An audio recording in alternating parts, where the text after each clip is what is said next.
lançons les rencontres pour la transmission d'entreprise. Ce sont des rencontres au niveau du territoire de Haute-Corse.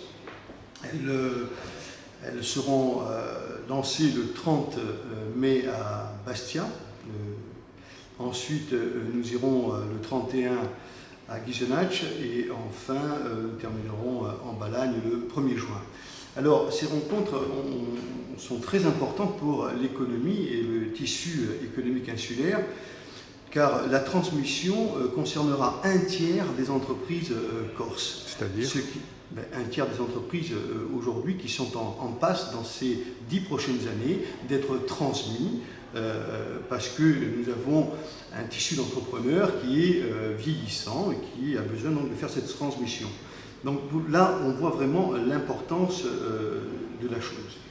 Alors naturellement, nous avons mis en place avec nos partenaires de l'ADEC et aussi de la Chambre de métier et de l'artisanat tout un panel d'outils qui permettront de faciliter cette transmission.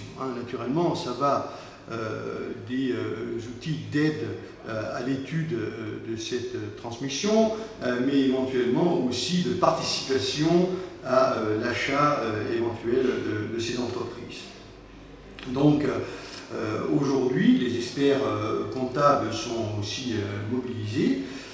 On espère pouvoir dynamiser et encourager naturellement les entrepreneurs qui désirent transmettre et d'ailleurs aussi à les valoriser.